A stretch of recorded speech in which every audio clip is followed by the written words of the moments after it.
We begin tonight with a severe weather alert flooding throughout the area. I'm Mike Montecalvo. Here's what it looked like. This was 95 at Eddy Street earlier today. Several cars you can see stuck in water. Meanwhile, Atwells Avenue, gushing water could be seen for miles, leaving some streets crumbling. We have team coverage for you tonight. Chief Meteorologist Tony Petracco will have the latest forecast in just a few minutes. And 12 News reporter Kayla Fish is standing by. But first, Amanda Pitts is live in Providence. Amanda? Well, Mike, it's smooth sailing on Route 95 right now. A big difference compared to earlier this afternoon when traffic was backed up for miles. Drivers stuck in that traffic for hours at a complete standstill when a big portion of this highway was completely underwater.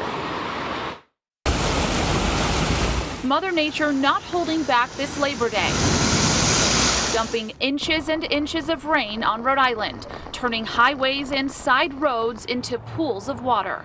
Route 95 by the Thurbers Avenue curve completely flooded. The highway shut down, leaving drivers stranded for more than 3 hours. People trying to get to work, and for us, we're not rushing, but it happens. It happens. We get it. But we were hoping there would be a plan for something like this, because obviously it's something that happens. Doesn't look like there's a plan. Some vehicles almost fully submerged in the floodwaters. Many drivers opted to drive the opposite direction on the highway to get off at nearby exits. Others leaving on foot.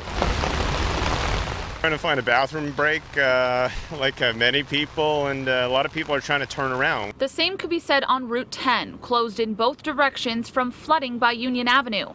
Atwells also felt the impacts, the pavement buckling in the 700 block of the avenue. And on P Street in Providence, a building collapsed. Luckily, no one was inside at the time. And on Pleasant Valley Parkway, one driver lost control and nearly drowned when his vehicle landed nose first in the floodwaters. He was very close to die. He was already inside the water completely. And the worst thing is that he don't know how to swim. This neighbor helped make a harrowing rescue, breaking a window and pulling the driver out to safety. So I went running and jumped through the water. 2 skirts in there. I got 2 skirts in here and 1 elbow down here because I broke the window. That's the only way to help the guy, I guess, yeah. Now, it is still raining out here tonight, not nearly as hard as earlier today, but the roads are still slick, and obviously it's dark and hard to see those slicker spots. That's why state leaders are urging drivers to not go out on the roads tonight unless absolutely necessary. Live in Providence, Amanda Pitts, 12 News. This is crazy. How are they gonna? Oh my God. Brown University students taking to social media tonight, posting videos of flooding in one of the campus's dorms in Providence. Now, take a look at these photos showing the extent of the flooding. You can see carpet just starting to come up off the floor and students putting towels down to try and stop the water. The students we spoke with tonight say they were eventually told to evacuate the building, some adding that they're now staying with friends tonight. Brown University says crews are on scene right now working to remove water, assess and repair the damage. First floor of a residence hall on Keeney Quad is impacted by, quote, significant flooding in Providence today. University says that 30 students have been displaced and will not be going back into the dorm tonight. We bring in Chief Meteorologist Tony Petracco. We saw the flooding on the streets, Tony, but that's a good warning that people could have flooded cellars in the next day or so. Yeah, low-lying yards, those dips in the backyard where the water just runs towards the foundation, and there's been so much rain, like nearly 2 months worth of rain over a 4 or 5 hour period in some, not all, but some areas. Now, there's a flood watch for the entire area until tomorrow afternoon. Watch meaning possibility, potential for additional flooding. There's ongoing flooding in the areas in red. This is essentially Providence County. It keeps getting extended until now 12:30 in the morning. It may get extended beyond that. There is minor to borderline moderate flooding on the Woonasquatucket River in Centerdale. That's actually right about there in North Providence. Look at some of these rainfall amounts, especially from this afternoon. Greenville, northern part of the state, over 7. Cranston, over 7. North Providence, that's where the Woonasquatucket River is, 6.5 inches. Situate, just shy of 6 and over 5.5 inches in Providence. It's still raining, but not quite the intensity that we had this afternoon, but it's still a widespread rain, heavy at times, and there's still the potential for localized flooding. Perhaps it won't be as extreme as it was earlier this afternoon, but standing water and flooding of basements, flooding of smaller rivers and streams, still possible. The Doppler radar can estimate how much rain is has fallen. It's this swath of green and yellow. That's where the heaviest rain was located. Not nearly as heavy in the southern part of the state, but this little strip of orange, yellow, and red from this afternoon right in here, 3 to 7 inches of rain, and that was responsible for some of the flash flooding. We're not quite out of the woods yet. There's more rain tonight. There's more rain tomorrow. We'll get a closer look. The full forecast coming up in a little bit.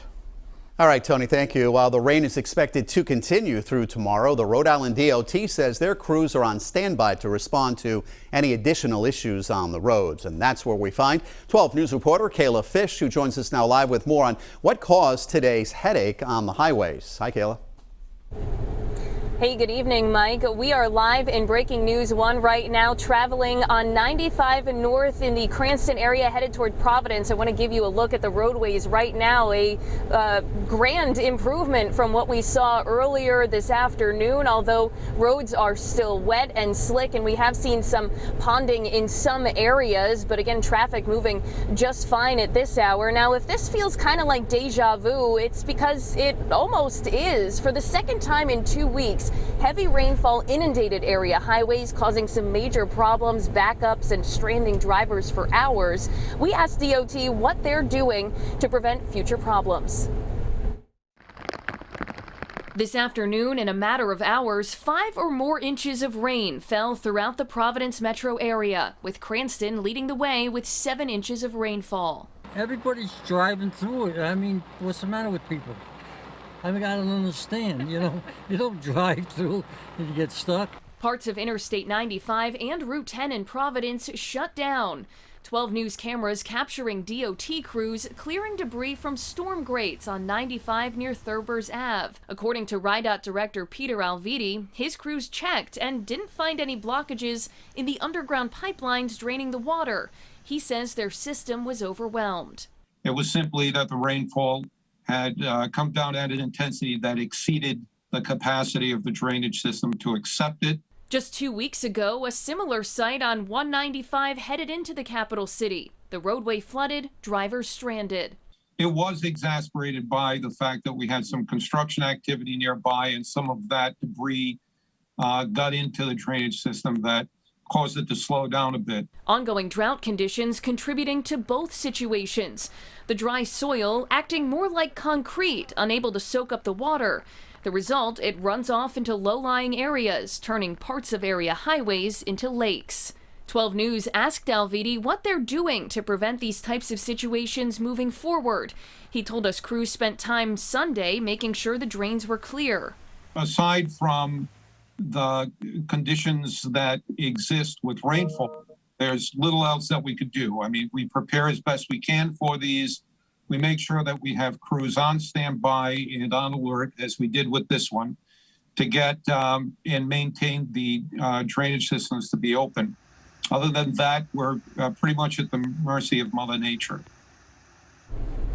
And as we come back live here, you can see we are driving directly through that area of the highway, Interstate 95, that was completely shut down in both directions earlier this afternoon. Again, you can see traffic moving just fine, a major improvement compared to earlier. But authorities are asking people to stay home and avoid traveling if they can. Again, visibility is tough when it gets dark. It's hard to see any debris or flooding in the roadway. But Alviti tells us that their crews will be on hand and on standby, ready to respond until after the storm is over. Live in Providence, I'm Kayla Fish, 12 News.